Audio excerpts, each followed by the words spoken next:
Bramley apple is one of our best, most versatile ingredients. It's been around for 200 years and is an essential part of some of the nation's favourite dishes.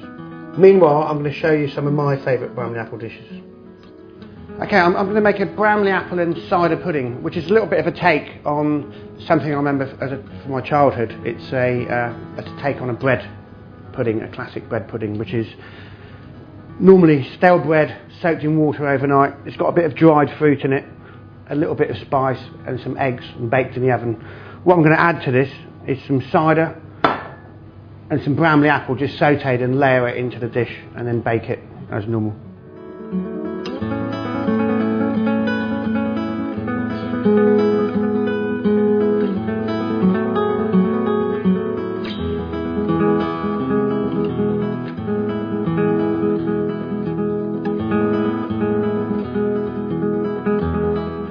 Bring the cider, sugar, spices, sultanas, raisins and orange zest to the boil. Break the bread into small pieces and mix into the syrup in a bowl.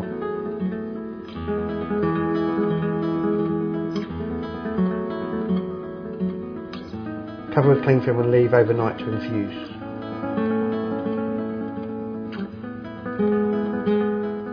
So I'm going to peel the apples, take the core out and cut them into thin slices.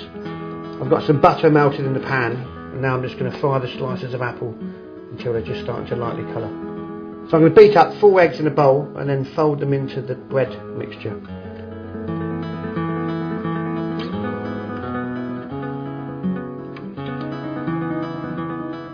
So I'm now going to pour the apple mixture into a pre-buttered loaf or deep-sided baking tin. Okay, that's going to go into a preheated oven, 175 degrees C. And that's going to take about 45 minutes. You may need to just run a small knife around the edge of the tin. Okay, I'm going to turn this out onto a board. Now we can either slice it up and just serve it nice and warm with maybe some clotted cream and a little bit of apple puree. Or you could even serve some ice cream with it. Or you could just leave it to cool and serve it as slices with afternoon tea. For more details of the recipe, go to the Bramley Apples website.